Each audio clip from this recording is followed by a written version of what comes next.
Welcome back to ಬಿಸಿ ರುಚಿ. ಇವತ್ತು ಮಾವಿನಕಾಯಿ ಪಪ್ಪು ಮಾಡ್ತಾಯಿದ್ದೀನಿ. ಮಾವಿನಕಾಯಿ ದಾಲು ಅನ್ಬೋದು ಇದಕ್ಕೆ. ಈ ಥರ ಮಾವಿನಕಾಯಿ ತಗೊಳ್ಳಿ, ಅದರದ್ದು ಮೇಲ್ಗಡೆದು ಸಿಪ್ಪೆ ತಗೊಳ್ಳಿ ಚೆನ್ನಾಗಿ. ಸಿಪ್ಪೆ ಸಮೇತನೂ ಹಾಕ್ಬೋದು, ಅದು ಅಷ್ಟೊಂದು ರುಚಿ ಬರಲ್ಲ. ಸೊ ಮಾವಿನಕಾಯ್ದು ಮೇಲ್ಗಡೆದು ಸಿಪ್ಪೆ ತೆಗೆದ್ರೆ ತುಂಬಾ ಟೇಸ್ಟಾಗಿ ಬರುತ್ತೆ.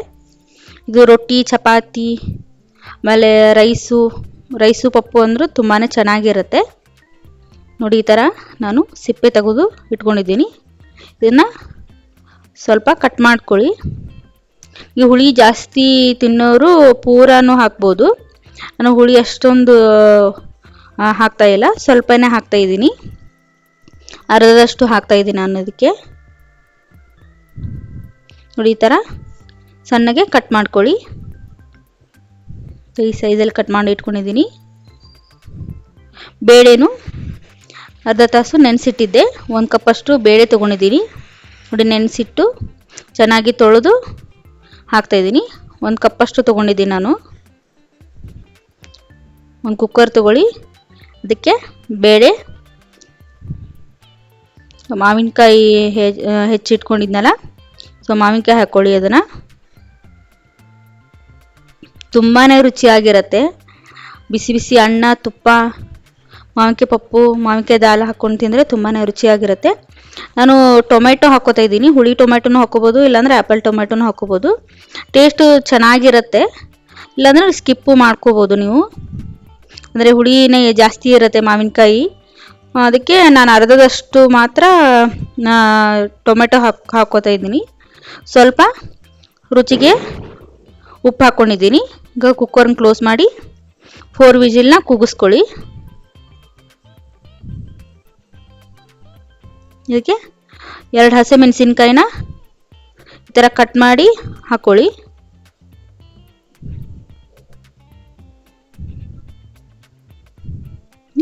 ಕುಕ್ಕರ್ನ ಕ್ಲೋಸ್ ಮಾಡಿ 4 ವಿಜಿಲ್ನ ಕೂಗಿಸ್ಕೊಳ್ಳಿ.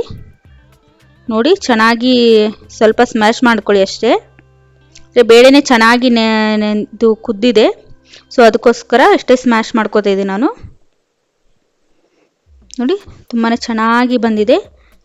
ಮಾವಿನಕಾಯಿನೂ ಎಲ್ಲ ಚೆನ್ನಾಗಿ ಬೆಂದಿದೆ. ಇದಕ್ಕೆ ಒಗ್ಗರಣೆ ಮಾಡ್ಕೊಳ್ಳೋಣ. ಈಗ ಸ್ವಲ್ಪ ಮಸೀರಿ ಅಂದರೆ ಚೆನ್ನಾಗಿ ಬರುತ್ತೆ. ಒಂದು ಬಾಣಲೆ ಇಟ್ಕೊಳ್ಳಿ. ಬಾಣಲೆ ಸ್ವಲ್ಪ ಕಾಯುವರೆಗೂ ಬಿಡಿ. ಇದು ಮಾವಿನಕಾಯಿ ಸೀಸನ್ ಅಲ್ಲ, ಸೊ ಅದಕ್ಕೋಸ್ಕರ ಸಾಧ್ಯವಾದಷ್ಟು ಮಾವಿನಕಾಯಿನ ಬಳಸಿ ರೆಸಿಪಿಗಳನ್ನು ಮಾಡಲಿಕ್ಕೆ ಟ್ರೈ ಮಾಡ್ತೀನಿ. ನೀವು ಮನೆಯಲ್ಲಿ ಒಂದ್ಸರಿ ಟ್ರೈ ಮಾಡಿ. ಸ್ವಲ್ಪ ಎಣ್ಣೆ ಹಾಕ್ಕೊಳ್ಳಿ.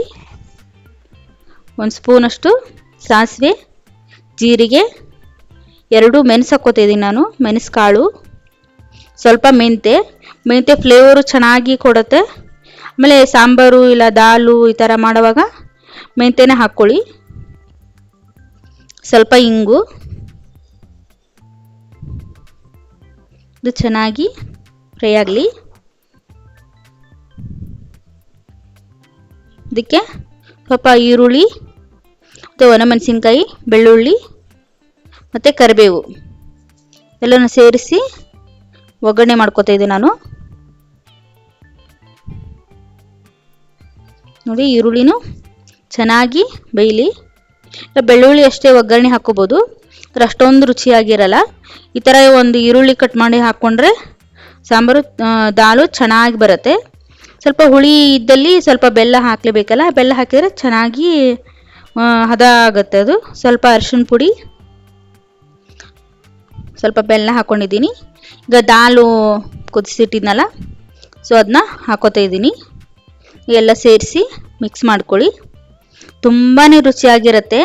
ಮನೇಲಿ ಒಂದ್ಸರಿ ಟ್ರೈ ಮಾಡಿ ನೋಡಿ. ಪೂರಾನು ಖಾಲಿ ಆಗುತ್ತೆ, ಅಷ್ಟು ಚೆನ್ನಾಗಿರುತ್ತೆ. ಮಾವಿನಕಾಯಿ ಪಪ್ಪು ಆಂಧ್ರ ಸ್ಟೈಲ್ ಮಾವಿನಕಾಯಿ ಪಪ್ಪು ಇದು ತುಂಬಾ ರುಚಿಯಾಗಿರುತ್ತೆ. ನೀರು ಹಾಕ್ಕೋತಾ ಇದ್ದೀನಿ. ಕುಕ್ಕರಲ್ಲೇ ಸ್ವಲ್ಪ ನೀರು ಹಾಕ್ಕೊಂಡು ಅದನ್ನು ಮಿಕ್ಸ್ ಮಾಡಿ ಹಾಕ್ಕೋತಾ ಇದ್ದೀನಿ. ಸ್ವಲ್ಪ ರುಚಿಗೆ ತಕ್ಕಷ್ಟು ಉಪ್ಪು, ಹುಳಿ ನೋಡಿ ಇನ್ನೂ ಸ್ವಲ್ಪ ಬೆಲ್ಲ ಬೇಕಾದರೆ ಹಾಕ್ಕೋಬೋದು ನೀವು. ಇಷ್ಟೇ ಸಾಕು ಅಂತ ಬಿಡ್ತಾ ಇದ್ದೀನಿ.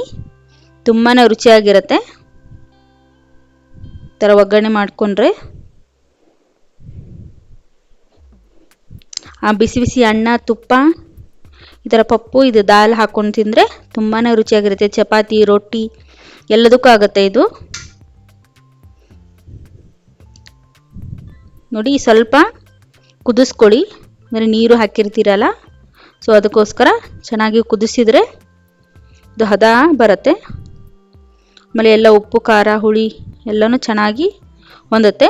ಸ್ವಲ್ಪ ರುಚಿ ನೋಡಿ, ಇನ್ನೂ ಸ್ವಲ್ಪ ಬೇಕಾದರೆ ಉಪ್ಪು ಹೆಚ್ಚು ಕಮ್ಮಿ ಆದರೆ ಹಾಕೋಬೇಕು.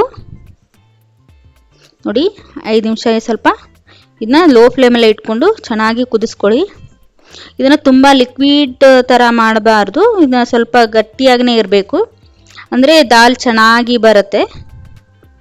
Thanks for watching. ಇಂಥ ಒಳ್ಳೆ ರೆಸಿಪಿಗಳನ್ನು ಕಲಿಯಲು ಲೈಕ್ ಮಾಡಿ, ಶೇರ್ ಮಾಡಿ, ಸಬ್ಸ್ಕ್ರೈಬ್ ಮಾಡಿ. ಮುಂದಿನ ರೆಸಿಪಿ ಜೊತೆ ಮತ್ತೆ ಸಿಗೋಣ. ಧನ್ಯವಾದಗಳು.